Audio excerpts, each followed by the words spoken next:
সাধারণ নিয়মে পেশাদার কূটনীতিকদের হাই কমিশনার পদে নিয়োগ দেওয়ার রেওয়াজ থাকলেও এবার নরেন্দ্র মোদী এই দায়িত্বে ঢাকায় পাঠাচ্ছেন একজন আগাগোড়া রাজনীতিবিদকে। বাংলাদেশে ভারতের নতুন হাই কমিশনার হিসেবে দায়িত্ব গ্রহণ করবেন বিজেপি নেতা দীনেশ ত্রিবেদী।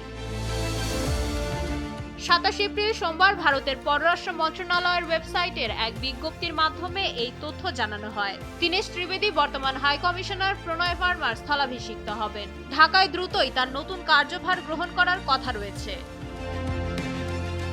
75 বছর বয়সী দীনেশ ত্রিবেদী ভারতের কেন্দ্রীয় সরকারের সাবেক রেলমন্ত্রী। মনমোহন সিং এর মন্ত্রিসভায় তৃণমূল কংগ্রেসের সদস্য হিসেবে তিনি রেল এবং স্বাস্থ্য ও পরিবার কল্যাণ মন্ত্রণালয়ের দায়িত্ব পালন করেন।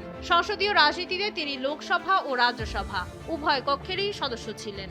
2021 সালের ফেব্রুয়ারি মাসে তৃণমূল কংগ্রেস থেকে পদত্যাগ করে তিনি বিজেপিতে যোগ দেন। অন্তর্বর্তী সরকারের সময়ে ভারতের সঙ্গে বাংলাদেশের কূটনৈতিক সম্পর্ক কিছুটা শিথিল ছিল। সেই সম্পর্ককে পুনরুদ্ধার করতে কূটনীতিতে মোদী সরকারের সরাসরি রাজনীতিবিদ নিয়োগের পদক্ষেপ বলে মনে করছেন বিশ্লেষকরা। মাইশা মালিহা, সময়ের আলো।